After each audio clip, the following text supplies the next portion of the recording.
संसार में कैसे जाना जाए कि ये आदमी नरक जाएगा, अपने को कैसे जाना जाए कि हम नरक जाएंगे। बोले विश्वासघातिनो ये च कृतज्ञाव्रत लोपिनः द्विज देवेषु विद्विष्टा शांतयन्ते धराम नराः। जिसने किसी को विश्वास दिलाया और विश्वासघात कर दिया उसको नरक की प्राप्ति होगी। विश्वासघाती महापापी माना जाता है, कभी विश्वासघात न करे। कोई शरण में आ जाए या किसी को वचन दे दे या किसी को विश्वास दे दे फिर विश्वासघात करे, उसको नरक की प्राप्ति होती है। दूसरा, कृतज्ञ, तुम्हारे साथ उपकार किया, तुमने उपकार नहीं माना, उसका अमंगल किया, नरक की प्राप्ति होगी। तीसरा, आज से मैं ये करूंगा ऐसा व्रत लिया और व्रत तोड़ दिया बीच में, उसको नरक की प्राप्ति होगी। ये खिलवाड़ नहीं है कि मैं ये व्रत लूंगा, ये ऐसा करूंगा, मैं ऐसा धाम जाऊंगा, ये इतने लोगों को भोजन कराऊंगा। ये कई लोग ऐसे होते हैं जो बड़ी बड़ी बातें कह देते हैं, उनको पता नहीं कि ये खिलवाड़ नहीं है। ऐसा कर दूंगा, ऐसा कर दूंगा, ऐसा कर दूंगा, और किया कुछ नहीं, वो पहुंच गए नरक। व्रत का उल्लंघन करने वाले, प्रतिज्ञा का उल्लंघन करने वाले, नियम का उल्लंघन करने वाले नरक को प्राप्त होते हैं। मैं इतनी परिक्रमा करूंगा, मैं ऐसा करूं, कुछ भी नहीं। कोई नियम को ऐसे मत लो कि मैं ये करूंगा। ए प्रभु की इच्छा होगी, समय रहा, जीवन रहा तो हो जाएगा, नहीं रहा, आप सामय के मर गए तो। ये बात ध्यान रखिए, आगे चलकर मैं सन्यास लूंगा, विरक्त होके वृंदावन वास करो, नरक जाओगे अगर नहीं विरक्त हुए तो। मैं इतना यहां मंदिर बनवा दूंगा, नहीं बनवाया नरक जाओगे। वचन संभाल के बोलो, आज से मैं कुछ दिन व्रत रहूंगा। बकवास करना बंद कर दे तो जीवन उन्नति में हो जाता है। शाम का भोजन नहीं करूंगा, एकांत भजन करूंगा, नहीं भोजन मत करना लेकिन सेवा करो, भजन करो। समझे नहीं? वाणी को ऐसे बिखेरते चले जाते हैं। व्रत का उल्लंघन करने वाला नारकी गति को प्राप्त होता है। संतों से द्वेष करने वाला, गुरु से द्वेष करने वाला, ये नरक को प्राप्त होते हैं। और ध्यान से सुनो, जो माता पिता को दंडित करता है, गाली देता है, अपमान करता है, उसे सीधे नरक की प्राप्ति होती है। बिल्कुल पक्का समझ लो। माता पिता भगवान का स्वरूप है। मातृदेवो भव पितृदेवो भव। बिल्कुल बुद्धि खराब मत करो, कलयुग बुद्धि भ्रष्ट कर रहा है। माने मात पिता नहीं देवा, साधुन ते करवावें सेवा, जिनके ये आचरण भवानी ते निश्चर समझानो। राक्षस है, और ऐसे राक्षस अब पुत्र रूप में ज्यादा पैदा हो रहे हैं। एक देखा मुंह कि माता को बाल पकड़ के घसीट रहा है, लात से पेट में प्रहार कर रहा है, पिता को थप्पड़ और सीधे छाती पे लात। वाह, इस पुत्र के जानते हो क्या गति होगी? सीधे रो रो नरक। फिर वहां जो दंड मिलता है, वहां मरना तो है नहीं प्यारे, ना बेहोश हो सकते हो ना मर सकते हो, होश में रहकर दंड भोगना है। नरक की ये खासियत है। 100 बार काटे जाओगे, 100 बार जिंदा रहोगे, उसे यातना देह कहते हैं। होश में ये मत मानना कि नरक वरक नहीं है। जैसे लोग कहते जा रहे हैं कौन नरक सरक, बोल लो, जब फंसते हो ना, बोले यही सब मिलता है, यही नहीं मिलता है। जब चोरी करोगे तो पहले घर से लेके थाने तक डंडा चलेगा, फिर थाने में स्पेशल पिटाई होगी, फिर कपड़े वपड़े संभाल के तुम्हारे हथकड़ी लगा के जज के सामने, फिर वहां तुम्हारी चोरी का न्याय होगा। ये ब्याज में मिला है। ये ब्याज में घर से लेकर पकड़ने तक और थाने तक जो पिटाई हुई, ये ब्याज है। मूल तो न्यायाधीश करेगा कि 20 साल की सजा या मुफ्त से इतना इतना दंड। ऐसे ही कर लो मनमानी पाप। यहां जो ठोकर और रोग हैं, ये तो ब्याज है, मूल तो नरक में भोगना पड़ेगा। जो माता पिता का त्याग कर देता है उसे नरक की प्राप्ति होती है। जो माता पिता को दंड देता है, जो माता पिता को गाली देता है, और जो अपनी पाणी ग्रहण की हुई स्त्री को, निर्दोष स्त्री को नाना प्रकार के दोषारोपण करके दंड देता रहता है, कलह मचाता रहता है, ऐसे पुरुष को नरक की प्राप्ति। और जो अपने सज्जन पति का त्याग कर पर पुरुष का अनुसरण करती, ऐसी स्त्री को नरक की प्राप्ति होती है। जो गुरुजनों को कठोर वचन बोलते हैं, जो गुरुजनों का आदेश का पालन नहीं करते, उनका पोषण नहीं करते, जो देवता ब्राह्मण और निर्बलों का धन का अपहरण कर लेते हैं, ऐसे मनुष्यों को नरक की प्राप्ति होती है।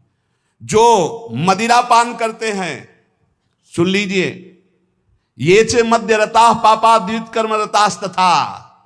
हमारा शास्त्र कहता है भारतवासी हो, विदेशी नहीं हो तुम, इस भूमि में जन्मे हो, यदि मदिरा पियोगे तो नरक का रास्ता पक्का कर रहे हो। बोले इसमें तो कोई हिंसा नहीं, लेकिन शास्त्र निषेध है। ये च मध्य रता पापा द्वित कर्म रतास तथा, जो जुआ खेलते हैं मदिरा पीते हैं, और जो साधु वेश रख के पाखंड करते हैं, इनको सीधे नरक की प्राप्ति होती है। यहां जो वर्णन हो रहा है वो बीच में विश्राम नहीं, सीधे नरक, बिना रोक टोक के। जो माता पिता को दंड देते हैं, जो निर्बलों का धन अपहरण करते हैं, जो देवताओं का धन अपहरण करते हैं, देव मंदिरों का, जो पापी मदिरा पीता है, जुआ खेलता है, जो पाखंड करता है साधु वेश में, इन सबको नरक की प्राप्ति होती है। ऐसा थोड़ी कि तुम साधु वेश रख लिए तो तुम चक्रवर्ती हो, जो चाहो सो कर सको, नहीं। देखो, अगर साधु वेश धरकर गलती हो जाए तो भगवान क्षमा करते, चूक, लेकिन पाखंड का मतलब जानबूझ के वही करते रहना, महापातकी अतिपातकी, इन सबको, और जो दूसरे जीव जंतुओं को पका के खाते हैं, जो जीवों को पका के, ये भारत है, भारत धर्मात्माओं का देश है, महात्माओं का देश है, यति और सतियों का देश है। यहां एक कबूतर के लिए अपने शरीर को काट के तराजू पे रख दिया, ये वो राजाओं का देश है, वो प्रजा का देश है जो शरणागतों के लिए जीवन अर्पित कर दे। यहां जो जीव जंतुओं को पका के खाते हैं, भैया सुन लो, ये जो मांस मछली अंडा खाने वाले, बोले और तो कुछ हम नहीं खाते, मछली खाते, तो मछली में जीव नहीं? बोले नहीं, ये पानी की तरोई है। हाँ हाँ, हमसे बोले एक तरोई जो होती है वो जमीन में छेलती है, ये पानी की तरोई है मछली। हाँ, पानी की तरोई है वो। बनोगे तुम भी पानी की तरोई, तैयार हो जाओ, फिर तुमको सीधे मिर्ची की तरह तल के कढ़ाई में जिंदा फिर खाएंगे। वो काल स्वरूप भगवान है। अर्जुन को दिखाया कि देखो भीष्म द्रोणाचार्य लौंग इलायची की तरह फंसे हमारी दाढ़ों में, होश में रहो। शास्त्र आज्ञा है, जो दूसरे जीव जंतुओं को मार के उबाल के, बोले हम तो नहीं इसे पर खरीद के लाते हैं, वैसे ही भोग मिलेगा, दंड मिलेगा। और सुनो, जो सत्कर्म का संकल्प करके सत्कर्म नहीं करते, सत्कर्म का संकल्प लेके, सत्कर्म का ये करूंगा, ये दूंगा, ये ऐसा, कभी मत बोलो जबान से कर दो, कर दिया जबान से बोल दिया और किया नहीं तो नरक जाओगे। जो दूसरों को सदैव कष्ट ही देता रहता है, जो शास्त्र और धर्म के विरुद्ध चलता है, शास्त्र के अनुसार चलने वालों का उपहास करता है, जो दूसरे की जीविका छीन लेता है, जो द्वेषवश महामहिम गुरुजनों की निंदा में प्रवृत्त होता है, वे सब नरक जाते हैं। जो दाता दान दे रहा है और वो जाकर उसको भड़का के रोक देते हैं, नरक जाएंगे, दाता भी और भड़काने वाला भी। जो पाप कर्म के लिए प्रेरणा देता है, जो अनाथ उनको पीड़ा पहुंचाता है, इन भूतल पर ऐसे लोगों को नरक की प्राप्ति होती है और ये पाप उनको घोर दुख में नरकों में ढकेलते हैं। ब्रह्मण्यम पुण्यमुत्सृज्य ये द्विजा लोभ मोहिता कुकर्म युपजीवंती ते वै निरयगामिना नरकगामी। ध्यान से सुनना, जो ऊंचे कुलों में जन्म लेकर के निम्न आचरण करते हैं, न संध्या है, न बंधन है, न अर्घ देना है, बस मनमानी पापाचरण, सीधे नरक, खिलवाड़ नहीं है। तभी कलयुग ने ब्रह्मा जी से कहा था चिंता मत करो। जैसे बड़े भैया ने सतयुग ने कहा हमारे राज्य में कोई नरक नहीं जाएगा, फिर छोटे भैया त्रेता जी ने कहा कि हमारे राज्य में भी जैसे बड़े भैया का राज्य वैसे ही रहेगा। द्वापर ने कहा आज्ञा पालन की कोशिश करेंगे। तो कलयुग ने कहा ब्रह्मा जी से वचन देते हैं, भूल चूक से कोई स्वर्ग या परम पद चला जाए ना, सीधे नरक भेजेंगे, हाउसफुल, नरक हाउसफुल रहेगा। देख लो ना, यही लक्षण है, जो लक्षण है उनको देखो प्राय। जो लोभ से मोहित होकर परम पवित्र कुलों में जन्म कर होकर के अपने कुल धर्म का त्याग करके पापाचरण करते हैं, ऐसों को नरक की प्राप्ति होती है। जो भगवान को गालियां देते हैं, नास्तिक हैं, इनको नरक की प्राप्ति होती है। जो धर्म की मर्यादा को भंग करते हैं उनको नरक की प्राप्ति होती है। जो कामी पुरुष दूसरे की स्त्रियों के साथ या कामी दूसरे पुरुषों के साथ, उनको नरक की प्राप्ति होती है। ध्यान दे दे, भारत है, धर्म विधान है।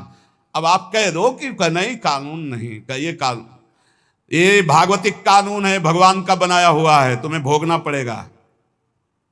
होश में सत्संग सुनाने के लिए ये बड़े बड़े शास्त्रों से, महर्षियों से इसीलिए चयन करते हैं कि तुम्हारे और हमारे होश ठीक रहे। ये भारत है, ये धर्म भूमि है, यहां मनमानी आचरण नहीं कि पतिवंचक पर पति रति करई, गोस्वामी तुलसीदास जी, रौरव नरक कल्प सत परई, ऐसे पुरुष के लिए भी है। जो दंभ करता है, जो किसी को दान देने की बात कह के पलट जाता है, उसे नरक की प्राप्ति होती है। जो दूसरों की चुगली करता है, जो अभिमान में भर करके दैन्य पुरुषों को सताता है, ऐसे लोग होते हैं। जो झूठ बोलता है बात बात पे, उनको नरक की प्राप्ति होती है। जो अपनी बात कह के सीधे पलट जाता है, जो दूसरों का धन हड़प लेता है, जो दूसरों को निष्कलंक होने पर भी कलंक लगाता है, ऐसे लोगों को नरक की प्राप्ति होती है। जो पराये सुख और संपत्ति को देखकर जलते हैं, जो प्राणियों के प्राण लेने में बड़े सुख का अनुभव करते हैं, तलछा तलछा कर मारते हैं, बहुत निर्दयी लोग हैं, बहुत निर्दयी लोग। ये जलाते हैं पशुओं को, ऐसे पैर बांध दिए, ऊपर ऐसे सरिया डाल के उसमें पैरों में, और नीचे आग लगा दी, धीरे धीरे घंटों में तड़प, अब मुंह बंधा है, आवाज नहीं निकल, तड़प तड़प कर वो मर रहे, और वो 4-10 बैठे हंसी मजाक करे, करो करो मजाक करो। यमदूत ऐसे ही बांधेंगे, बिल्कुल ऐसे ही। और वहां यहां एक दिन तुम ऐसा पाप करोगे, वहां सैकड़ों वर्ष उसका भोगना पड़ेगा। जैसे 15-20 मिनट पाप कर ले, कत्ल कर ले, व्यभिचार कर ले, पूरे जीवन जेल में रहना पड़ेगा, फांसी भी हो सकती है। ऐसे ही यहां एक पशु को तुमने जलाया, आनंद लिया, वहां हो सकता है कि एक कल्प तक तुमको जलाया जाए। जैसे यहां एक 15 मिनट का अपराध, आजीवन कारावास। होश में ये नहीं मानना कि ये नरक स्वर्ग सब व्यर्थ है।